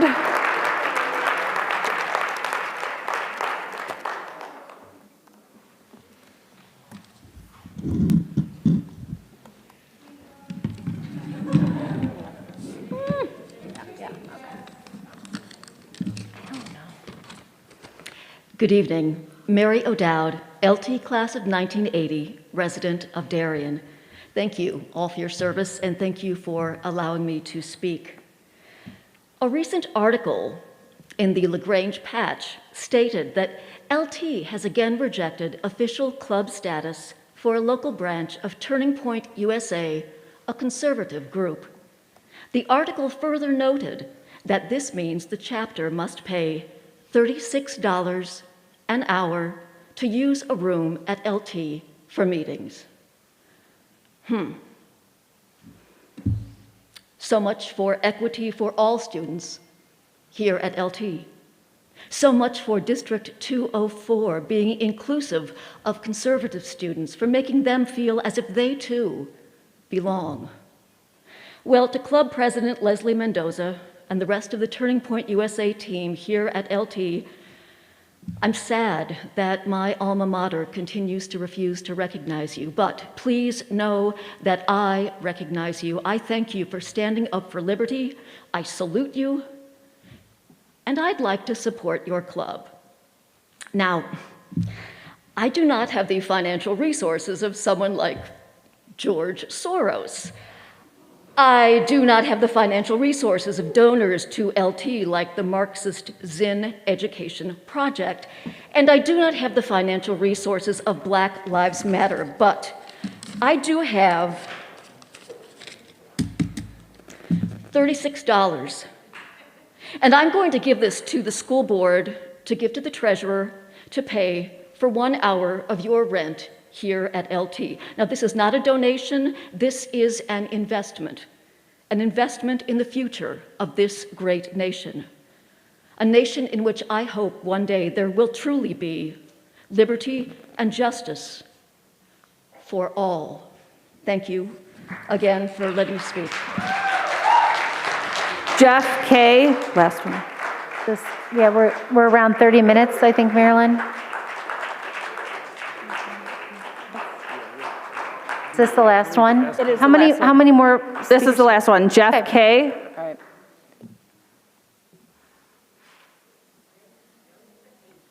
That's it? That's it. Okay. Okay, thank you. Thanks for that. At this time, the Board of Ed will adjourn into closed session for the reasons listed on our agenda. The board will not be taking any action following tonight's closed session portion. Can I have a motion to adjourn into closed session? So moved. Second. Marilyn, please call the roll. Member Gretsch? Member Gretsch? Oh, yes. Ooh, sorry. Member Kelly? Yes. Member Swinehart? Yes. Member Thomas? Yes. Member Aubert? Yes. Member Beta Daniels? Yes. Member Dillon? Yes.